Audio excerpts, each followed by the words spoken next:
ficar sentado.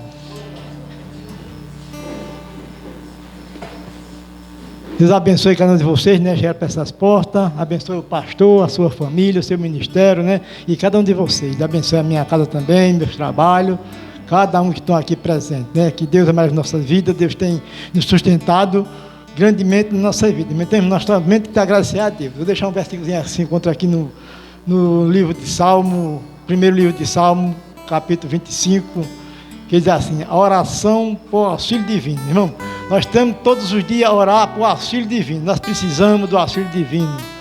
É a primeira coisa que nós vamos fazer todos os dias, orar pelo auxílio divino, para que Deus vá continuando nos abençoando. Ele nunca desamparou nenhum de vocês, nem a mim também, mas temos que estar sempre orando pelo auxílio divino. Diz aqui no Salmo 25: a ti, Senhor, elevo a minha alma.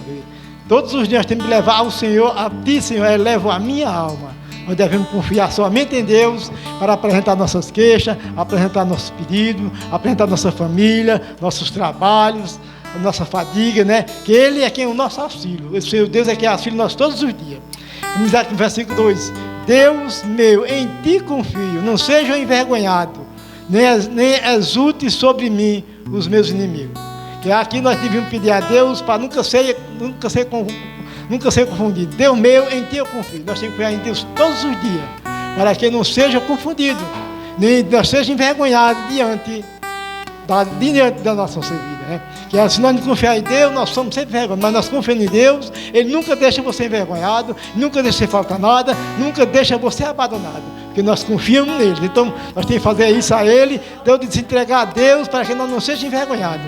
Ele também diz assim: nem exalte sobre mim os meus inimigos, para que os nossos inimigos não venham se alegrar das nossas vidas, não venham se exaltar sobre nós, não venham dizer, porque quero exaltar.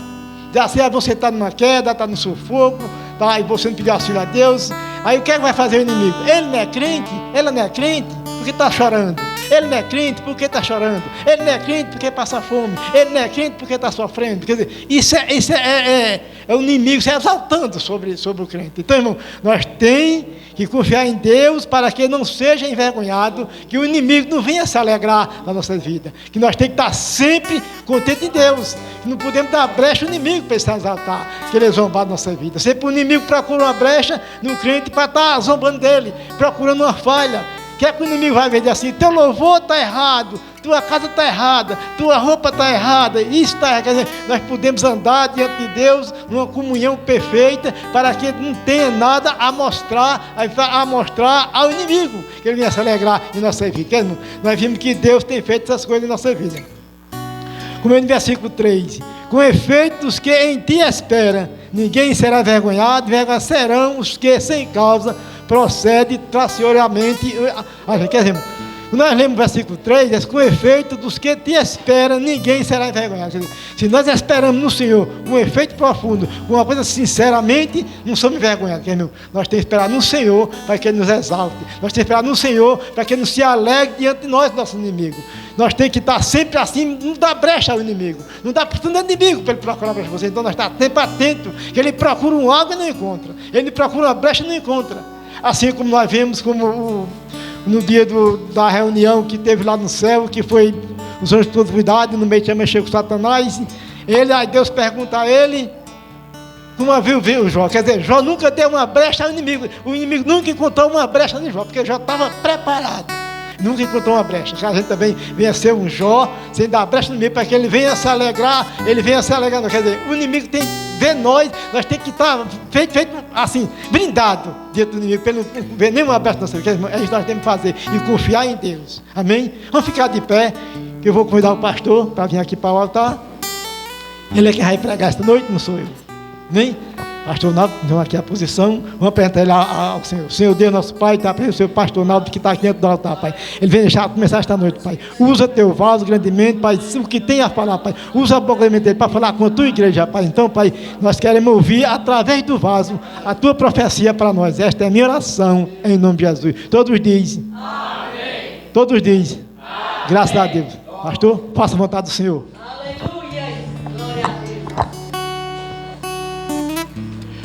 Saúde a igreja, mais uma vez, com a graça do nosso Senhor Jesus Cristo. Livro de Marcos, capítulo 5, versículo 25. Confesso aos irmãos que hoje eu estou um pouco nervoso, porque o dia está sendo muito corrido por esses dias, trabalhando muito, e eu estava meditando no livro só para o meu bem espiritual, livro de Jó.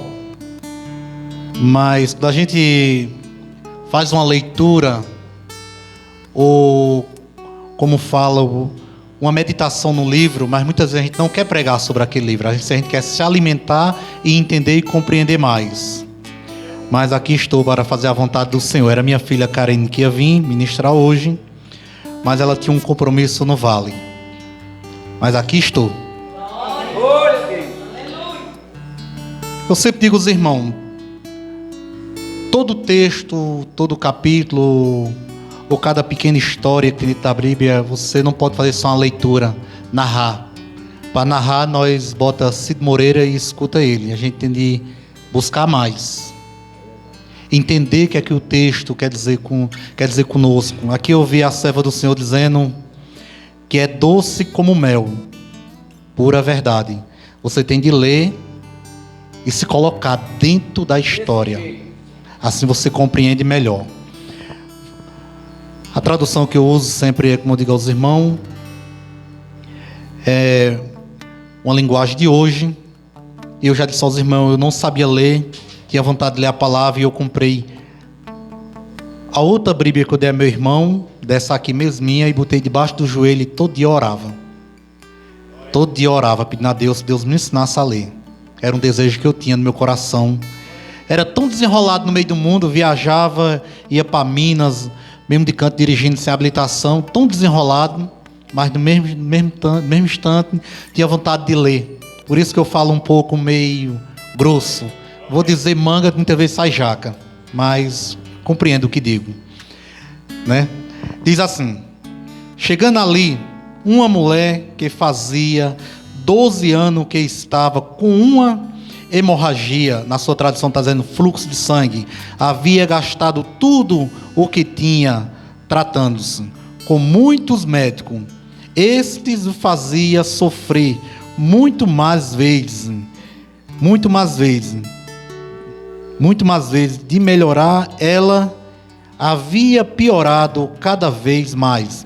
Ela havia escutado falar de Jesus, então entrou no meio da multidão, chegando por trás dele, tocou na sua capa, pois pensava assim: se eu apenas tocar na capa dele, ficarei curada. Logo o sangue parou de escorrer e ela teve certeza de que estava curada. No mesmo instante, Jesus sentiu que havia saído poder. Outra tradução diz virtude. Então virou-se para o meio da multidão e perguntou: quem foi que me tocou na minha capa? Os discípulos responderam: Senhor, está vendo como esta gente estão apertando de todos os lados? E ainda pergunta isso, mas Jesus ficou olhando em volta para ver quem havia feito isso. Então a mulher, sabendo o que tinha feito, atirou-se nos pés de Jesus. Pode sentar em nome do Senhor. Glória a Deus.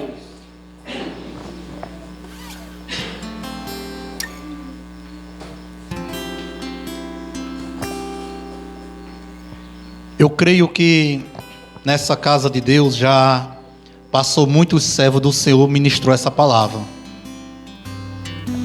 sobre uma mulher ou uma jovem. Lógico que eu já ministrei nessa palavra algumas vezes, e para ministrar a gente tem de aprofundar-se na história. E eu vi que através da leitura, essa moça ela tinha entre 12 a 14 anos, mas eu vou ficar a 14 anos, quando ela começou com uma grande hemorragia. Vamos dizer, uma criança se tornando adolescente. O sonho de uma criança, quando se torna homem ou mulher, se tornar adolescente, ele não começa mais a sonhar por coisas de menino. Ele já acha que seu corpo está mudando e ele quer avançar nos pensamentos. Já pensa além, pensa na sua família, pensa em ter os seus filhos, pensa em ter seu marido ou sua esposa. Mas a Bíblia, ela deixa nós entender que do dia que aquela moça ou criança se tornou moça, ela não parou mais de ter o fluxo. A Bíblia diz que continuou. Só que naquele tempo a moça ou a mulher está nesse período, ela era separada do seu lar, separada do seu esposo, separada dos afazeres. Ela não ia para a roça colher nem uva, nem cevada, não ia colher nada, nem azeitona. Ela estava separada. E mesmo assim, aconteceu com aquela moça. E creio eu que todo mundo ali que era mais chegado daquela família conhecia a história. Mas aquela moça, ela era conhecida como uma impura. Uma pessoa que quem estava próximo não podia tocar. Não podia conviver no mesmo canto que ela. Mas quando a gente faz a leitura, a Bíblia diz que aquela moça tinha gastado tudo o que tinha com os médicos, a fim de ficar curada. Mas a Bíblia relata que cada vez ela ficava pior ainda. Quanto mais ela procurava um médico, mais ela ficava pior. Dá para nós entender que aquela moça, ela deve ter perdido seus pais, a sua família muito cedo. E ela se encontra agora sozinha e diz, a Bíblia dá para entender que tem alguém ou tem pessoas ali que estão ao seu lado. Talvez leve ela para os melhores médicos daquela época, se vivia no Egito. Talvez levou ao Egito, ela foi no médico, foi a consulta com outro, aí um passa um remédio, outro dá o diagnóstico. Mas cada vez ela piorava mais. Penso eu que levar aquela mulher para todo tipo de cura, todo tipo de maneira que pudesse curar aquela moça. Mas a Bíblia dá a entender que ela era importante, ela tinha com quê? Porque a Bíblia diz que ela gasta tudo o que tinha. Se ela gasta tudo o que tinha, ela tinha pessoas ao seu lado. Ela não andava só. Sempre quando você tem algo, tem pessoas ao seu lado. E aquela moça, ela ia para um lado, talvez ela ia para os feiticeiros, ela ia para o profeta, ela ia num canto, todo canto que ela ia, alguém extraía algo dela.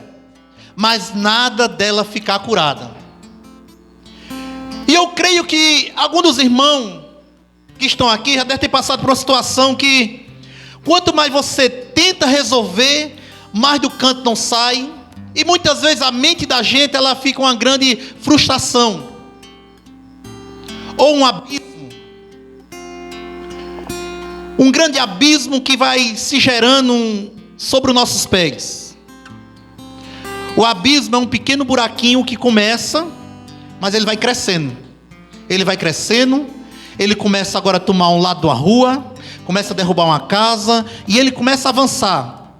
E na vida daquela moça, ela tinha um abismo sobre os seus pés. Quanto mais ela lutava contra o seu problema, mais o abismo crescia na sua vida.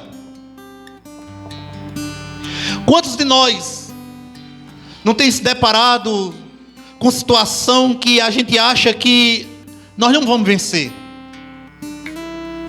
Pessoas ali que estavam ao lado daquela moça, pensou que agora larga ela, porque ela não tem mais nada para oferecer. Isso que acontece nas nossas vidas. Quando nós não tem nada que possa oferecer a muitas pessoas, as pessoas são especialistas para nos abandonar. Quando você tem algo como aquela moça tinha, quando ela tinha recurso, as pessoas levavam para um lado, levavam para o outro. Mas quando ela não tinha nada, deixaram ela dentro do abismo. Mas certo dia ela escutou que havia uma casa, que havia uma casa de oração, que havia um homem, qual era a rocha. Havia um homem, qual era pão vivo. Um homem onde ele passava, ele curava. Um homem que perdoava os pecados. Mas tinha uma grande dificuldade. Porque ela tinha de passar no meio da multidão, no meio de tantas pessoas que muitas vezes lhe acusam. No meio de tantas pessoas que muitas vezes te aponta, diz que você não vale nada, que você é impuro, que você não pode estar em tal situação, você não pode cantar, você não pode louvar, você não pode pregar, você não pode isso. Sempre tem alguém que está nos acusando. A maior dificuldade que aquela mulher tinha naquele momento não era mais com o fluxo que estava sobre a vida dela. A maior dificuldade era passar no meio do seu próprio povo. Sabia que tem situação da vida da gente que a maior dificuldade é nós mostrar para o povo da gente mesmo que nós vamos vencer, que nós vamos sair do abismo, que nós vamos sair daquele buraco que colocou sobre os nossos pés. Sabia que as pessoas que menos dá valor a você, que menos acredita na tua vitória, é teu próprio povo. Ele não quer ver você vencendo. Mas a Bíblia diz que aquela moça, ela se arrastou no meio da multidão. Dá para nós entender que ela se abaixou, ela engateou como uma criança no meio da multidão, mas com os olhos fixos em Jesus. Porque tu tem um problema, mas se os teus olhos estão levantados na direção do Senhor, tu vai alcançar.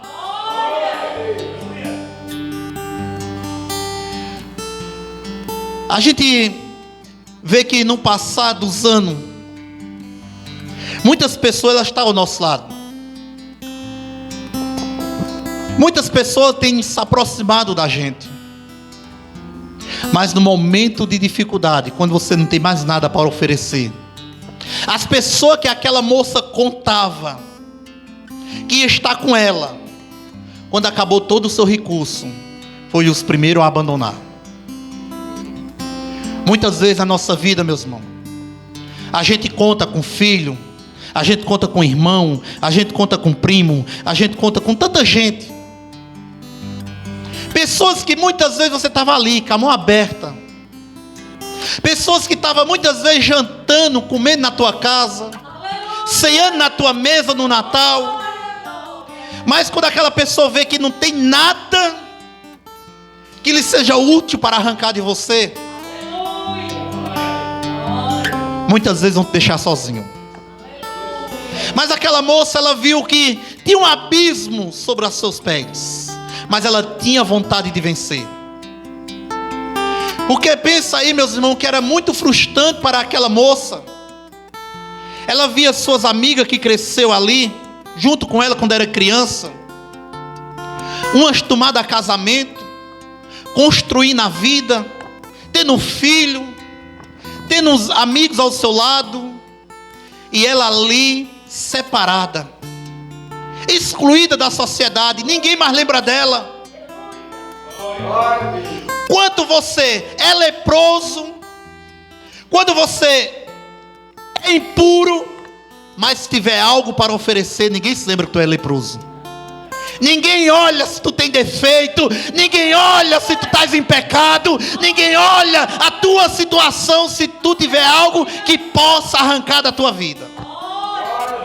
Mas logo depois que arranca, diz: esse não presta, essa não presta, esse pastor não vale nada, essa missionária não vale nada, esse diácono não presta. Isso tem passado, meus irmãos, na vida de muitos. Mas aquela moça, ela insistiu. E ela disse: se eu tocar na capa daquele homem, eu serei curado neste dia. Meus irmãos, mesmo que o pastor Naldinho,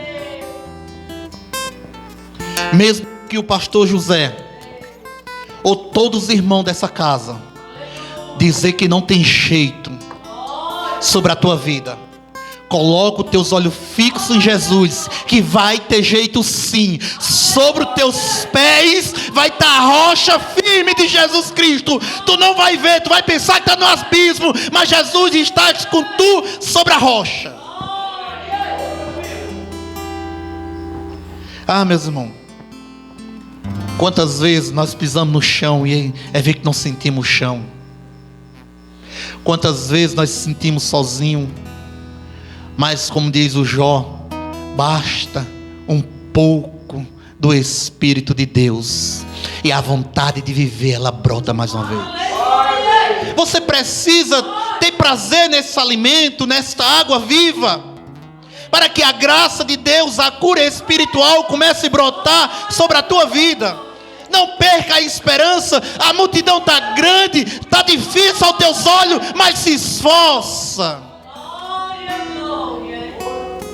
Se esforça. Bota na mente que você é vencedor, você é vencedora. Uma mente forte, pensando em Cristo, os olhos fixos em Cristo, vai longe. Mas tem pessoas que desistem muito cedo. Tem pessoas que ficam a ilusão, a decepção na sua vida. E tem pessoas que quando tem decepção, é difícil de começar mais uma vez. Mas aquele que tem os olhos fixos em Jesus Cristo é como uma catraca. Ela começa devagarzinho e vai pegando força, e o caminho vai ficando mais curto e vai dando vontade de pedalar. É assim, meus amados irmãos. A gente vê que aquela moça, ela tinha vontade, ela queria viver. Quem tem vontade de viver, luta. Quem tem vontade de alcançar a bênção de Deus, ele luta. Ele não se dá por vencido. E onde estava aquela multidão quando ela estava gastando tudo que tinha? Onde estava aquela multidão quando ela gastou tudo que ela se encontrava sozinha? A Bíblia diz que se tivesse numa situação daquela, era uma pessoa isolada da sociedade e tinha de colocar uma capa, como uma pessoa que o judeu não podia tocar. Mas a gente temos de ver que Jesus Cristo, ele passou por ali. A gente pode dizer que Jesus nunca faz nada por acaso. Só que Jesus, ele ia passando por ali porque ele estava a uma missão. A Bíblia diz que no capítulo 21, um chefe da sinagoga chamado Jário, ou um pastor daquela época, uma autoridade religiosa, se atirou-se aos pés de Jesus e disse: Senhor, a minha filha em casa está morrendo. Que idade tem essa menina? 12 anos. 12 anos.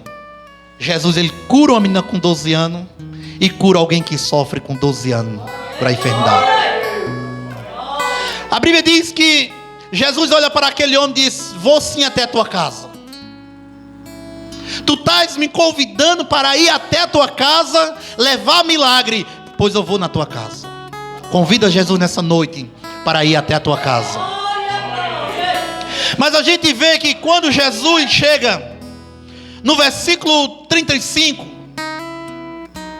Jesus de longe, no versículo 35, alguém chega e diz: não incomoda.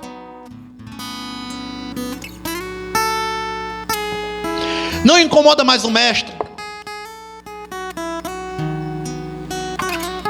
A gente vê que mais em diante, Jesus a se aproximar da casa de Jário, ele vê mulher chorava de um lado, criança chorava do outro, uma bagunça total.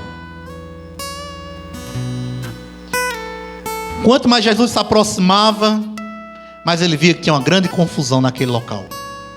A primeira coisa que Jesus faz é dizer para aquela multidão: cala-te a boca. Não quero nenhum de vocês aqui. Porque Jesus, ele não opera no meio da confusão.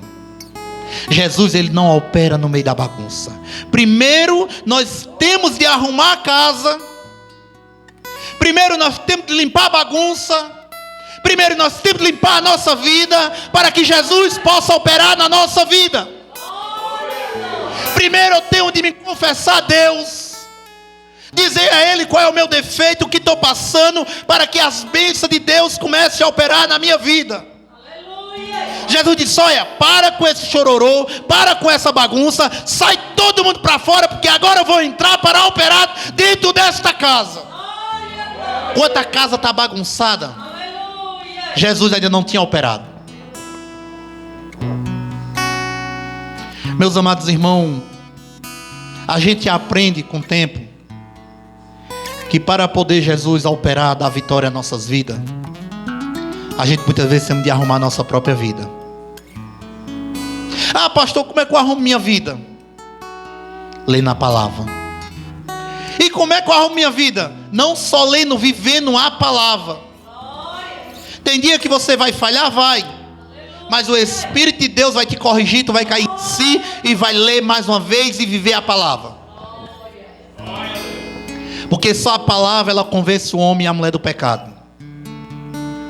O salmista Davi, no Salmo 32, ele diz: Senhor, quanto eu não confessei a ti o meu pecado, eu chorava dia e noite. Outra tradução diz: meus olhos estavam cansados, inchados. Quanto eu não confessei ao Senhor que eu sou defeituoso, que eu sou leproso. Primeiro eu confesso a Deus, e Ele retira toda a minha culpa. Diz: feliz é aquele que Cristo não arruma culpa para acusá-lo. Feliz é aquele que qual os seus pecados foi perdoado por Cristo. Cristo olhou para aquela jovem e disse: os teus pecados estão sendo perdoados nesta tarde, ou noite, ou dia, ou de manhã. Mas os teus pecados, a tua culpa está sendo tirado, porque a tua fé te curou.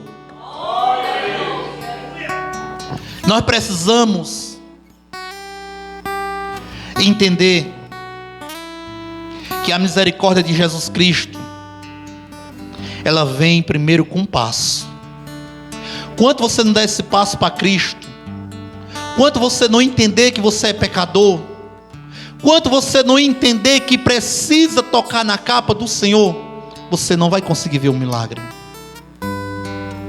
O salmista, ele diz: como é bom Jesus olhar para mim e não achar culpa nenhuma na minha vida. Como é bom. Eu fui pesquisar sobre esse Salmo 33. Ele era para ser escrito depois do Salmo 51. Porque Davi, ele tinha pedido perdão a Deus. Ele tinha confessado e não escondeu nenhuma das suas maldades para Deus. E Deus o perdoou.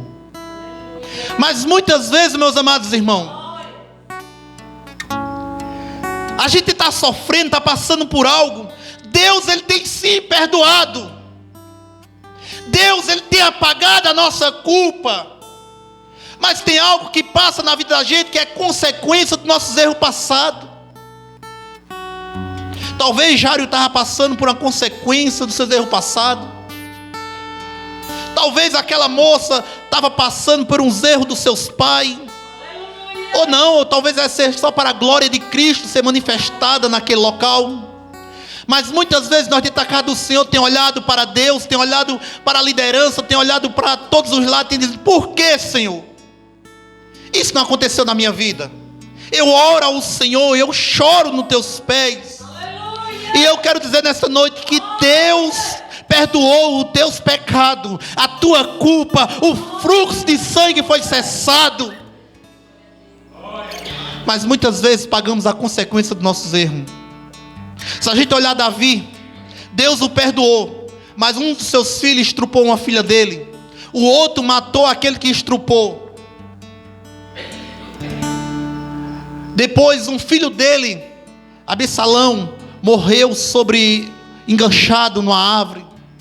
Adonias foi morto através da mão de Salomão.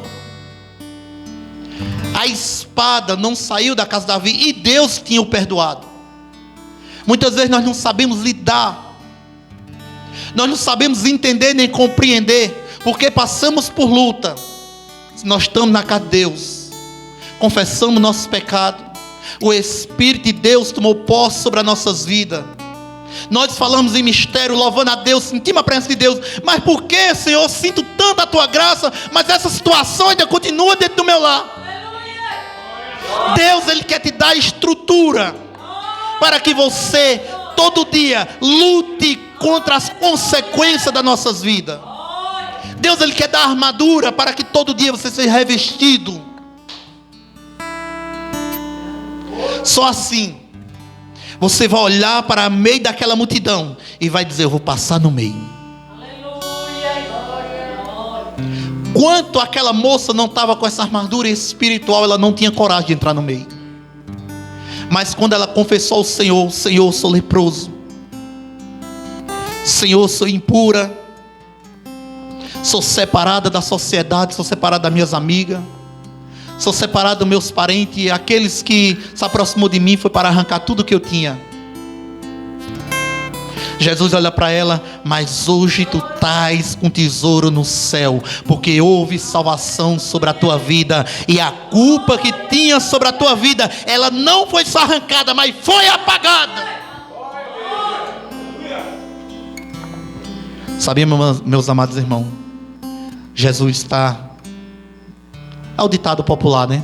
Doido para tirar a culpa de pessoas aqui, doido para apagar. Falta você dar um passo firme, sem olhar para a multidão, sem olhar para o pastor, sem olhar para os irmãos do lado, e dizer: Jesus, eu quero ser curado. Quando um leproso em Marcos, primeiro capítulo, se eu não estiver enganado, Marcos 1:40, ele não perde a oportunidade. Ele vê Jesus passando, ele vai logo se atirar aos pés. A gente vê que Jairo, a primeira coisa que ele fez, se atirar aos pés de Jesus. A gente vê que a moça, quando ela viu que não tinha por onde esconder, que foi ela que tocou, ela se atira aos pés de Jesus. E Jesus olha para aquele homem que está todo leproso e diz: o que quer que eu te faça? Ele diz: se eu sei, se tu quiser, tu pode me curar. Jesus diz: eu quero te curar nessa noite.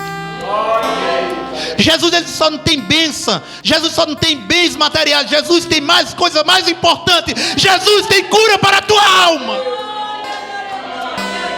um espírito renovado em Cristo, uma mente nova, dominada pelo próprio Espírito Santo de Deus, uma mente de vencedor. A derrota da tua vida vai ficar para trás nessa noite. Uma vez eu escutei isso e eu gravo muitas coisas. O crente, ele quer ser bem sucedido na vida, pensa só em Cristo. Ah, tu quer ser rico? Pensa só em Cristo. Ah, tu quer ter a casa farta? Pensa só em Cristo. Quando você entende que Cristo é a necessidade da tua vida, tu não importa se tu ganha 10 mil ou se tu ganha 1000, tu és rico porque tua mente é pensada em Cristo. O teu recurso não está nessa terra, o teu recurso é espiritual e está lá no céu.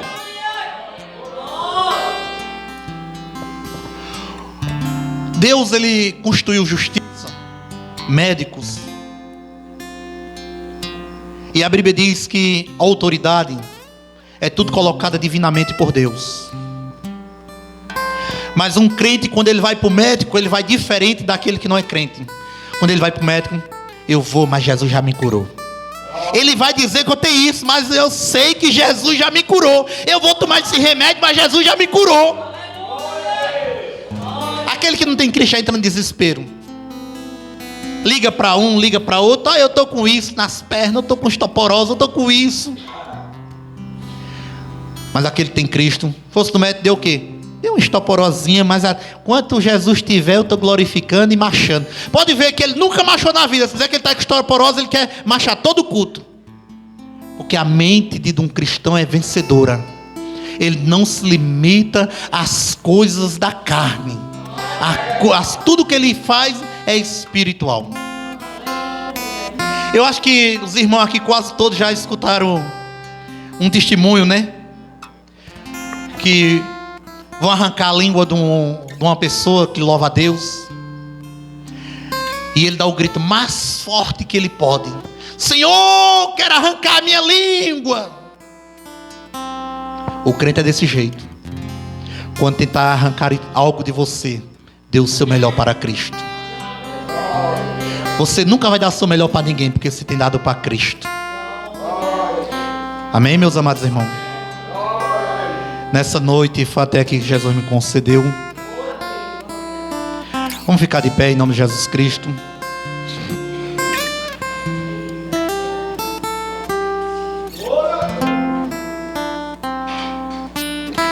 Qual é o abismo da tua vida? Qual é o abismo da tua vida? Eu acho que quando era pequeno, eu entrei dentro de um poço para fazer brincadeira. Passava o pessoal lá perto de casa e nós ficava, nossa, caiu. E naquela brincadeira o pessoal tirar nós de dentro, um pocinho. Mas só que era um dia chuvoso e tanto nós passávamos os pés para lá e para cá e terminou ficando mesmo. Como é difícil você tentar subir e descer. Tentar subir e descer.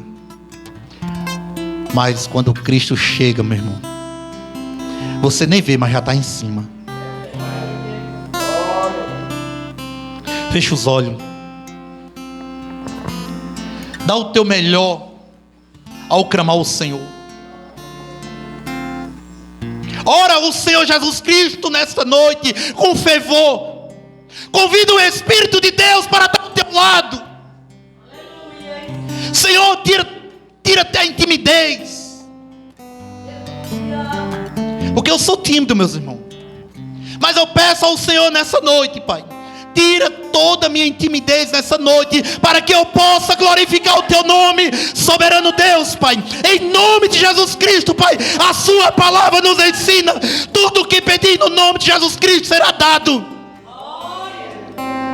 Ah, soberano Deus, em nome de Jesus Cristo, Pai, nós te pedimos nessa noite saúde sobre a vida dos teus filhos. Pai, em nome de Jesus Cristo, te pedimos, Pai, paz sobre o nosso lar, Pai. Pai, em nome de Jesus Cristo, faz uma transformação de mente nesta noite. Transforma, Pai, tira tudo de mim que não te agrada. Espírito Santo de Deus, Pai, dá vida longa dentro desta casa. Vida longa, Pai, em nome de Jesus Cristo. Em nome de Jesus Cristo, Pai, que o lar dessas famílias tenha paz. Que os espíritos imundos protestados que investem contra essas famílias seja repreendido, Pai, em nome de Jesus Cristo. Ah, Pai, que a maldade, Pai, que está sobre o nosso coração, ela não seja arrancada, mas seja extraída, Pai, para que nós possamos te glorificar nessa noite. Pai, eu também te apresento meus filhos. Eu te apresento a minha esposa, Pai. Eu te apresento para o ministério, Pai, nas tuas mãos poderosas. Senhor Espírito Santo, Pai, banha teu povo nesta noite com a tua graça, a tua santa misericórdia. Que os dons espirituais sejam cheios nessa casa. Que a presença de Deus seja notada e que o povo passe e diga: ali o Espírito de Deus trabalha dentro desse lar.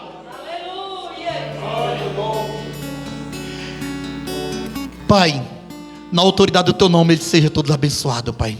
Coloca a mão assim. E que a bênção de Deus, Pai, o amor do nosso Jesus Cristo, a doce, rica consolação do Santo Espírito, não só esteja hoje, mas para todo sempre na tua vida. E a igreja diz: amém. A paz do Senhor, teu irmão. Cada um dê a paz, seu irmão, em paz, e até amanhã no próximo culto, né? E amanhã nós temos ciclo de oração